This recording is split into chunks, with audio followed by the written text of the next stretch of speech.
ವಿಧಿಯಾಗಿ ಸುಧೆ ತುಂಬೋವನವಾಗಿ ಹಿರಿಯಾದ ಸಿರಿ ನೀನು ಈ ಬಾಳ ಸವಿಗೇನು ನಿಧಿಯಾಗಿ ವಿಧಿಯಾಗಿ ಸುಧೆ ತುಂಬೋವನವಾಗಿ ಹಿರಿಯಾದ ಸಿರಿ ನೀನು ಈ ಬಾಳ ಸವಿಗೇನು ದಯ ಇರಲಿ ನಮ್ಮಲ್ಲಿ ಗತಿ ನೀನೆ ಆದಿಯಲ್ಲಿ ನೀನಮ್ಮ ಗೆಲುವಾಗಿ ಬಾ ಗಜಮುಖನೇ ನೀನಮ್ಮ ಗೆಲುವಾಗಿ ಬಾ ಗುರುಕುಲಕ್ಕೆ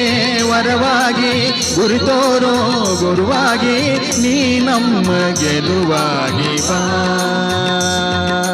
ನೀನಮ್ಮ ಗೆಲುವಾಗಿ ಬಾ